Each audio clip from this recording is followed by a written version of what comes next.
Police भ्रष्टाचार, अधिकारी भ्रष्टाचार, कर्मचारी भ्रष्टाचार, सब भ्रष्टाचार है। चौकीदार तो सिर्फ उनका रहा, अडानी अंबानी का, देश का नहीं है। तो गुसरड़ी कई खाता होना, घुड़ी कई खावा जी, खावा के पड़ गया, कई पड़ गया। बहुत मोटरसाइकिल वाले गिरते हैं रोजाना, उठाना पड़ता है, फिर कईयों को नहलाना भी पड़ता है। सगले भैया राम राम और सलाम। मैं हनुमान थे देख रहे हो जलको हनुमानगढ़। आज आप हनुमानगढ़ जिले एक गांव है टिब्बी रोड पर मसाणी भी गांव के अंदर आप पहुंचा और ये गांव के अंदर सड़क की है अठे बहुत ज़्यादा कीचड़ वगैरह है वो हो रही है। हालांकि पानी निकासी वजह में है आ समस्या आने लग रही है। पीछे मैं दिखाना चाहूँगा कि जितना भी साधन जाने लग रही है बन बहुत बड़ी है, बात दिक्कत आने लग रही है। और चैनल पर यदि नया हो तो चैनल ने सब्सक्राइब जरूर करो, वीडियो शेयर करता रहियो ताकि ये समस्या को समाधान भी है करवाने को प्रयास करियो जावे। ਹੁਣ ਤਾਂ ਤਿਆਰ ਹੈ, ਤੋਂ ਪਹਿਲਾਂ ਸਮੱਸਿਆ ਬਹੁਤ ਜ਼ਿਆਦੀ ਸੀ, ਉਦੋਂ ਕੋਈ ਨਹੀਂ ਪੁੱਛਣ ਆਇਆ ਸਾਡੇ ਤੋਂ ਸਮੱਸਿਆ। ਹੁਣ ਤਾਂ ਦੇਖੋ ਸਰਪੰਚ ਨੇ ਜਦੋਂ ਉਹ ਕਰਤਾ ਸਾਰਾ ਕੁਝ ਤਿਆਰ ਹੈ। पहली ज़्यादा हों तो नहीं है ਇੰਨਾ ਹੁੰਦਾ ਇੱਕ ਟਰੈਕਟਰ ਕੱਢਣ ਤੇ ਲੋਕਾਂ ਨੇ ਰਹਿੰਦਾ ਸੀ, ਕਦੇ ਟਰਾਲੇ ਫਸ ਗਏ, ਕਦੇ ਟਰੱਕ ਫਸ ਗਏ, ਅਸੀਂ ਕਢਾਉਂਦੇ ਹੀ ਰਹਿੰਦੇ ਸੀ, ਸੇਵਾ ਹੀ ਕਰਦੇ ਸੀ। ਹੁਣ ਤਾਂ ਸਰਪੰਚ ਨੇ ਬੋਰ ਲਾਤਾ ਤੇ ਵਧੀਆ ਕੰਮ ਕਰਤਾ। के कारण आने लग रही है पानी पानी का घरों में सुविधा ही नहीं, हाँ बस ये कर रहे हैं और कार्य करना नहीं पानी कटू आवे रो कट्ठे से पानी खेता जाता हूँ घना च आंदा अच्छा। ये पानी को हो गए 2 साल हो गए, इसकी कोई निकासी नहीं हो रही। ये गांव का पानी आ रहा है तो आगे खेत वाले जाने नहीं देते, यहाँ जो वाहन जाते हैं उनको परेशानी होती है। बहुत मोटरसाइकिल वाले गिरते हैं रोजाना, उठाना पड़ता है, फिर कईयों को नहलाना भी पड़ता है, पानी पुनी देना पड़ता है गर्म। आज तो पानी कम है, थोड़ी सुविधा होगी। पानी पहले बहुत था, बागड़ी बसा गांव के सरपंच ने बनवाया है। गांव के 20 फुट वो एरिया में तो 30 फुट है, 20 फुट जो एरिया है वहाँ पर ट्यूबवेल लगाया गया है। पानी को सिंचाई पहले इसमें पानी मतलब भरा रहता था, 1 रुपये में 25 पैसे 75 पैसे घट गया पानी। अब समाधान हो चुका, कुछ अभी थोड़ा बाकी है जी, इसका समाधान जी किया जाए। कितना लंबा टाइम हुआ बात है? बात लगभग 3-4 साल हो गए जी। सड़क तो पूरी बनेड़ी है ठकरे। हाँ सड़क तो बने, यहाँ पुल गांव का निकासी वो पानी आता है, पुल का इलाज किया जाए। देखो ये खड्डे जी इन कितने भरे पड़े, ये जो खड्डे है ना इसका इलाज किया जाए। सरकार से यही विनती है। नान तो नार पानी तो आज ये कई बार क्या है गांव में टूटी क्या खुली रहती है, पानी का प्रेशर ज्यादा है। ये तो दरड़ा भी पड़ रहा है तो इसमें अंदर पुल बना हुआ था, पुल जाली जुड़ी सब लगा हुआ था। पानी की वजह से सीमेंटेड है, जाली के जो सरिये सारे निकल चुके हैं। जो ईंटें वो जो मैंने दवाई है सर, पहले कई बार हादसा हो चुका है इसका। नहीं भाई जी अठे तो गुसरड़ी कई खाता होना, घुड़ी कई खावा जी, खावा के पड़ गया, कई पड़ गया। अब सही समाधान होगा। तो आन जाना सिंटा ही गणे छिंटा तो अभी है तो ही में के इलाज। हाँ अभी छिंटा तो आप मसाणी गांव के अंदर हाँ और अठे बहुत ज्यादा कीचड़ वगैरह हो रही है, पड़ने भी है जगह को नहीं। और आज है वो लोडर के द्वारा है मिट्टियाँ वगैरह हटाना वो प्रयास है वो करीजन लग रही है। भाई साहब इन गांव की विशेषता बहुत है यार। 2 गांव, ग्राम पंचायत 1, स्टेशन 1 दोनों ही गाँवों को, बस स्टैंड 1, पंचायत भवन 1, स्कूल 1, गुरुद्वारा 2, मंदिर 2-3 है। हमारा स्कूल है सीनियर स्कूल भी, मेरे ग्राउंड को नहीं बच्चा खेलने खातर। तो मेरा सरकार को निवेदन भी है हमारे ग्राउंड दिया जाए स्कूल ने, ताकि हमारा 18 खिलाड़ी आगे जाके बढ़िया स्पोर्ट्स पर बने, बढ़िया खिलाड़ी बने हुए निकले अठू कि घर गया में प्राइवेट जगह आ जानी, प्राइवेट प्रॉपर्टी है, प्लाट है। हाँ बठिया आपको नेट लगा रखे है तो बठिया खेलने लग रहे हैं। अगर वही अगर ग्राउंड हमारे स्कूल का माँ हुआ है लेकिन वो है कौन आ तो है सारा मोटी समस्या। इनके अलावा गांव मसाणी को जो मेन बस स्टैंड है बठू ले गए लाइन तक गौरवपथ मिलेडो है, और मेचा में भी लाइन आगे सलेमगढ़ पड़े तो माने भी 2 किलोमीटर गौरवपथ मिले। PWD विभाग है वहाँ भी हमारा निवेदन है कि बड़े भी सड़क ने चक के ऊंची करके बनावे या बड़े सीसी ब्लॉक खड़बंजा लगावे। नहीं पानी की निकासी करे, पानी की निकासी अगर बढ़िया रहे, उसका सेवनारे पुल बन के, उसका खाड़ा बन के उसका घग्गर नदी में पानी छोड़ा जाए, उसका बेनिफिट ज्यादा है। कुआं तो कभी बंद हो सकता है, वो तो एक मतलब काम चलाने वाला काम है। प्रशासन की कमजोरी है भाई साहब। यहाँ STM भी गुजरता है, तहसीलदार जी यहाँ से गुजरते हैं, सबकी गुजरे, जो भी है बड़े बड़े लीडर नेता सब गुजरते हैं, लेकिन उनकी नजर नहीं है। कितनी एप्लीकेशनें लग चुकी है पर किसी ने ध्यान नहीं दिया। पंचायत के ऊपर रख रखा है, अभी पंचायत करेगी। पंचायत क्या करेगी? पंचायत को बजट देगी तो पंचायत तभी करेगी ना। नाला खोदने के लिए जगह हो, जगह फ्री मिलेगी ना, किसान देता नहीं है। जो टिब्बी बाजार है उसकी हमारे को सबसे ज्यादा समस्या, ट्रैफिक बहुत जाम रहता है, लोगों ने अतिक्रमण ज्यादा कर रखा है। और सड़क एकदम टूटेडी है बाजार का, हमारी जितनी भी सड़क है नहीं भाई साहब है बहुत ज्यादा टूटेडी सड़क है। लेकिन अब कहने लग रहा है बिला रहा है राउत सोनू जी की सड़क चाल के आने लग रही है, वह बनने लग रही है, उसका अभी टिब्बी बाजार में असंग्रिय हो गए, आगे साउदुल शहर में राजनीतिक दबाव से ये बड़े बड़े अधिकारी बैठते हैं, किसी का कोई ध्यान नहीं है, तो आम जनता को बहुत परेशानियां हैं। पुलिस प्रशासन क्या करता है, वो गाड़ियों से एंट्री लेता है, बस इतना ही काम है। नहीं इनको के समाधान जी का निकाला तो इनको मतलब व्यवस्था आगे की जा कुछ तो पार्टीबाजी की वजह से ये था, लोग परेशान है, आम जनता परेशान है। तो विकास सहयोग से होगा, अगर दोनों पार्टियां मिलकर करेगी सरपंच पंच दोनों खिलाफ पार्टियां, जो हारे हुए पार्टी को भी साथ दे, तभी विकास होगा। इसलिए हमारे ग्रामीण का कहीं भी चले जाओ, दो एंटी ग्रुप होता है तो वहाँ विकास नहीं होता। एक दिन आप दिल्ली के अंदर आप बात करें, बड़े स्तर पर किसान भी बेचारा बैठे हैं, आंदोलन करना है लंबा टाइम, तो ऐसी की मांग है बहुत। ये जो तीन काले कानून लेके आए हैं बहुत खतरनाक है।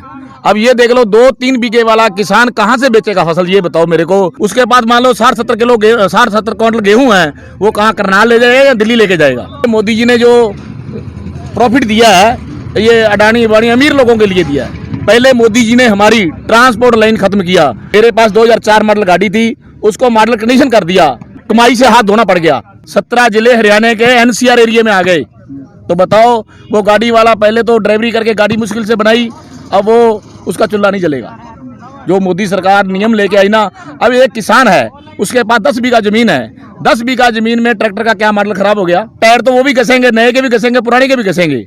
जब उसका गाड़ी का प्रदूषण दिखाती है तो इंजन को चेंज कर दो, क्या दिक्कत है। वो जबरदस्ती ये बिल लेके आए हैं। ये क्या है, इनकी तिजोरियां भरनी है अमीरों की, अडानी अबानी। जैसे इन्होंने जियो फोन दिया था, फ्री में दिया, फ्री में रिचार्ज, फ्री में इसका वो नेट फ्री था। आज वो जियो का उसने BSNL को खा गया, हमारे सरकारी को, सरकारी फोन को कमजोर कर दिया या नहीं कर दिया, आप बताओ मेरे को। मोदी जी का तो उसने जैसे कह दिया मैं तो चौकीदार हूं। चौकीदार तो सिर्फ उनका रहा, अडानी अबानी का, देश का नहीं है। ये कहता था मैं देश को बिकने नहीं दूंगा, देश को नीचे देखने नहीं दूंगा। आज एक तरफ तो किसान का बेटा बॉर्डर पे है, दूसरा बाप उसका वहां दिल्ली धरने के ऊपर बैठा है। तो बताओ कौन सी न्याय वाली बात है। जो गोलियां चला रहे हैं वो भी हमारे भाई हैं। अब मंत्री का नेता बच्चा नहीं है, कोई अमीर आदमी का बच्चा नहीं है, अडानी बानी का बच्चा नहीं है, कोई टाटा का लड़का नहीं है। वहां बॉर्डर के ऊपर जो निगरानी करता है, देश की सुरक्षा करता है, तो हमारा ही भाई है। तिरंगा रो के मैटर होते थोड़ा बताओ। देखो ये तिरंगे का कह रहे हैं, तो तिरंगा तो कोई अपमान नहीं किया उन्होंने। जो खाली पोल था, ये गुरु तेग बहादुर जी की तीन वंश उनकी चली गई पूरी मानवता के लिए। उन्होंने एक मानवता का रास्ता दिखाया। आज उनकी याद में मान लो उनके लिए वो केसरी निशान जुला दिया, तो कोई गलत नहीं है, मैं तो मानता नहीं है। इन्होंने तीन झंडे के रंग दिए थे, तो केसरी निशान नीचे था। तो जब युद्ध की जरूरत पड़ी, कोई टाइम था, तो उसी टाइम जब सिख फौजों को लगाने लगे, वो बोले हम तो निशान सब लगाएंगे, आगे लेके चलेंगे। बोला हमारा झंडे का रंग ऊपर, निशान सब का केसरी ऊपर होना चाहिए। ये एक जीत का प्रतीक है। गुरु गोविंद सिंह जी ने, गुरु तेग बहादुर जी ने मानवता के लिए कितना कुछ नहीं किया। तो आज वो हमारे में वो जैसे दूरियां बढ़ाने की कोशिश कर रहे हैं हिंदू सिख में। जो लोग कह रहे हैं तिरंगा लगा दिया या तिरंगे का उतार दिया, कहीं नहीं उतारा तिरंगा। आप वीडियो चेक कर सकते हो, कोई अपमान नहीं उस चीज का। एक बिया भी कह दिया दूसरी पार्टी यार, आप बात करें, दूसरा कह दिया किसान को नहीं, फिर क्या खालिस्तानी है वो भी। और देखो ये तो ऐसे दब्बा लगा रहे हैं। आप मेरे को खालिस्तान बोल दो, क्या बोलना क्या है। खालिस्तान जो चीज खालस होती है उसको प्रमोट करते हैं। वो अपने तो गंदे शब्दों में मानते हैं इसको। जो खालस चीज है उसका नाम खालिस्तान है, प्योर बढ़िया, उस चीज का नाम खालिस्तान है। पहले इन्होंने धर्म के नाम से जनता को लड़ाया, फिर जाति के नाम से लड़ाया। अगर अपने बच्चे आज सेब खा रहे हैं 25-30 रुपए 50 रुपए किलो वाला हर आदमी खा रहा है, अगर अडानी बानी के हाथ में आ गया तो उसने स्टॉक कर लिया, तो अपने को 300 रुपए किलो भी नहीं मिलेगा यहाँ भाई साहब। 1971 की बात बताऊं, डीजल था 75 पैसे लीटर और 75 पैसे किलो थी गेहूं। 75 पैसे गेहूं थी। हमारे धंधे को उद्योग के साथ जोड़ा ही नहीं इन्होंने। नहीं भाई साहब, मैं आपकी बात से सहमत हूँ, चलो मैं भी कर लेता हूँ। उस टाइम डीजल ये था, लेकिन आज ये बताओ भी लाइट के रेट बढ़े हुए हैं, परेशान है बिल से हम लोग। ठीक है, डीजल के रेट यहाँ बढ़ गए, पेट्रोल के बढ़ गए। पेट्रोल ने तो शतक लगा दिया, डीजल शतक लगाने वाला है सेम। इसका दोष किसको दोगे। किसान आंदोलन कर रहे हैं, किसके लिए, अपने खुद के लिए। तो भाई साहब अपने राजस्थान के अंदर तो बिजली भी महंगी है, बिल्कुल बिल्कुल, डीजल भी महंगा है, पेट्रोल भी महंगा है।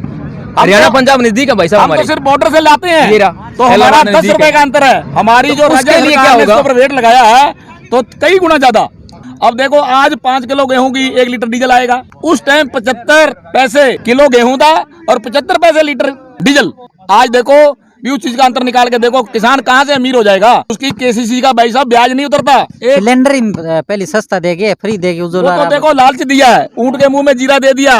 अब हर आदमी जो सिलेंडर पे हो गया चलने के लिए, तो वो सिलेंडर ही लगाएगा, उसको ये बंसिटी नहीं पालेगा। और दूसरी बात ये भाई साहब, अगर अब गरीब आदमी अगर उस तिजोरी में बंद हो गया माल, अपना गेहूं बंद हो गई, तो कहां से खाएगा गरीब आदमी? 100 रुपए किलो कहां लेगा? MSP कहां लागू है? इन्होंने 1650 रुपये मक्की का रेट रखा था, मक्की बिक रही है 9-10 रुपए। हमारे PR धान का रेट था MFC रेट 1880 रुपए। तो आज उन्होंने यहाँ से गवर्नमेंट की खरीद चालू नहीं हुई हमारे हनुमानगढ़ के अंदर, राजस्थान के अंदर कहीं भी, तो हमारा बेचने के लिए मजबूर हो गए। हम लोगों ने व्यापारियों को 1500 रुपये क्विंटल धान दिया। देखो किसान कैसे ऊंचा हो जाएगा। जो किसान निधि योजना में ये 2000 रुपये मोदी जी भेजता है, भेजने की जरूरत नहीं है।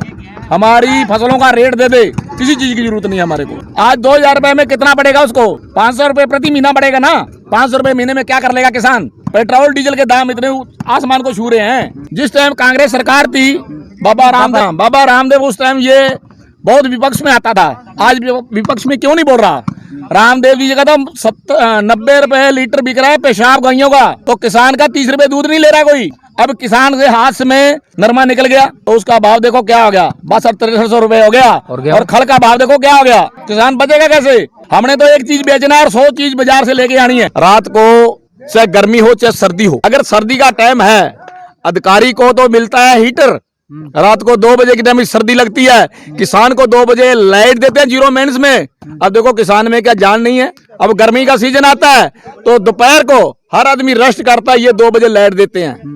अब ये बताइए 6 घंटे लाइट से किसान के पास 1 मरबा जमीन है तो कैसे पानी की पूर्ति करेगा? कोई ये तो है नहीं भी भाखड़ा नहर से या अपनी राजकला नहर से पूर्ति हो जाएगी, नहीं होती। जो खेती यहाँ का होती है इस राज्य में, इस डिस्ट्रिक्ट में ट्यूबवेलों को इशारे से होती है। तो उसकी वजह से हमारे को एक तो राइस बिल्ड करना चाहिए, क्योंकि हमारे चावल बहुत होता है। तो सरकार हमारे को लाइट देती है 6 घंटे, 6 घंटे भी कट लगाती है। पानी कैसे बचेगा? जब कोई प्रैक्टिकल करता है इंसान, किसान से पता लो कैसे पानी बचेगा, वो बचाएगा। कुर्सी में बैठे मंत्री नहीं बचा सकते, जहाँ अधिकारी नहीं बचा सकते पानी को। अब देखो आपने 5 घंटे लाइट दिया, मैंने 5 बीघा खाला भर के लेके गया। 5 घंटे में 5 बीघा खाला भर के गया तो कितना पानी वेस्ट हुआ मेरा, उसमें ट्रप आ गया। अब लास्ट वाले 5 बीघा को कैसे भरूंगा मैं? दूसरी बात, जो बिजली बोर्ड हमारे को बहुत परेशान करते हैं, जैसे EN साहब से जाते हैं, बिल क्या है वो रीडिंग लेने आते हैं, दूसरे ट्यूबवेल से ही रीडिंग अंताजा से लिख के ले जाते हैं। और जब उसकी रीडिंग ज्यादा आ गई, मतलब दोबारा भागता भी मेरा बिल ऐसा ज्यादा कैसे आ गया, तो उसको 2-3 चक्कर काटने बैठते हैं, फिर उसको सही करते हैं। कोई कार्रवाई नहीं करते। अगर जो काम गलत करता है उसकी पैसे उसके वेतन से कटा जाए, कितनी बढ़िया बात होगी। सब अधिकारी सब कर्मचारी बड़ी ड्यूटी से काम करेंगे, लेकिन ये कानून तो बदलते नहीं है। किसान वाला डंडा लेके आ गए, ये 3 कानून ले लो, उस कानूनों का फायदा ही नहीं है, इससे बड़ा नुकसान है। मोदी जी के आने में भ्रष्टाचारी बड़ी है, पुलिस भ्रष्टाचार, अधिकारी भ्रष्टाचार, कर्मचारी भ्रष्टाचार, सब भ्रष्टाचार है। इन्होंने ट्रांसपोर्ट लाइन बिल्कुल ही खत्म कर दी। व्यापारी मनमानी करता है, उसमें अगर वजन करता है, अगर वजन में नमी तो होती है, जो अंदर से गोडाउन से माल भरेंगे, अब जब बाहर निकलते हैं उसको नमी की वजह से वजन करता है, वो पैसे व्यापारी काटता है। लाइट का बिल भी तो मोटा लग गया। नहीं, लाइट का तो पता नहीं क्या क्या चार्ज लगा देते हैं इसके अंदर। ये 27 शुल्क से लूट रहे हैं, बचे कहाँ बताओ। अब लाइट क्या 6-7 रुपए यूनिट पड़ रही है हमारे। किसान के जो KCC नहीं भरी गई तो हाथों हाथ नोटिस निकलता है 1 महीने बाद में। और जो विजय माल्या जी इतना माल लेके चले गए, कहाँ थे मेरे अधिकारी? देखो नीरव मोदी चला गया, फसल बीमा, खेत में तो क्या फसल है, चावल है, और बीमा दे रहे हैं वो नरमे का। मेरे खेत में धान था और मेरे चाचा के खेत में नरमा था, मेरे में तो धान का आया नहीं मेरे को बीमा, और उनको बीमा आ गया। किसी से जुड़े हुए हैं, हमारे बच्चे खेती में आने को नहीं है तैयार। क्यों नहीं है? इसमें प्रॉफिट नहीं है, मेंस में जा रहे हैं हम लोग। किसानों के लिए बिल्कुल सरकार 0/0, या कोई भी सरकार आई है, किसी ने सूद नहीं ली।